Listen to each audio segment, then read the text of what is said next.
Mr. Poilievre, John Iveson, National Post.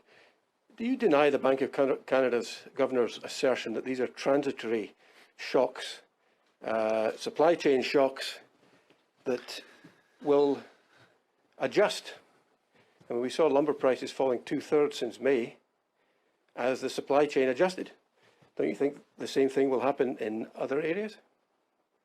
Well, first point, all the inflationist liberal commentators say that lumber prices are cheap. Well, they're up double digit from 2 years ago. And as for blaming it all on supply chains, does Switzerland have supply chains? Well, of course they do, but they have inflation of 1.2%.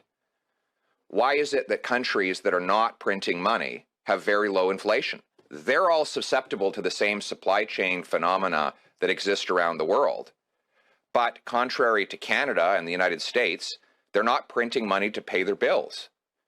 This is the inflation we have in Canada is principally the result of too many dollars chasing too few goods, driving up prices. And frankly, you mentioned the governor of the Bank of Canada. Both he and Chrystia Freeland said COVID would give us deflation. Not inflation, deflation. And now they're blaming today's inflation on COVID.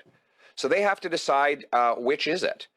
They used COVID as a justification to engage in reckless money printing because they said that otherwise prices would drop. And now prices are skyrocketing.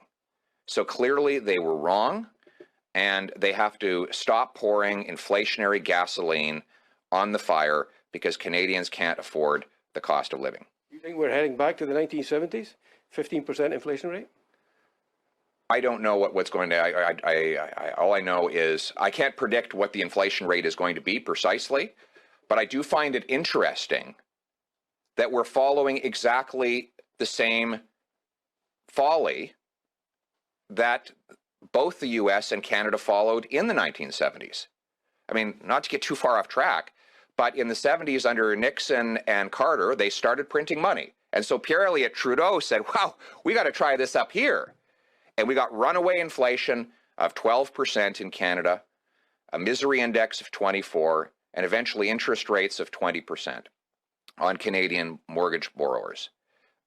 I'm not predicting anything about the future, but I do learn from the past. And the past has proven that when you print money to pay your bills, you drive up the cost of living, you increase poverty and the wealth gap, and that is exactly what has begun to happen. We have time to turn the ship around, but we have to start now. Today's speech should be the turning point. The government should announce an end to the inflation tax.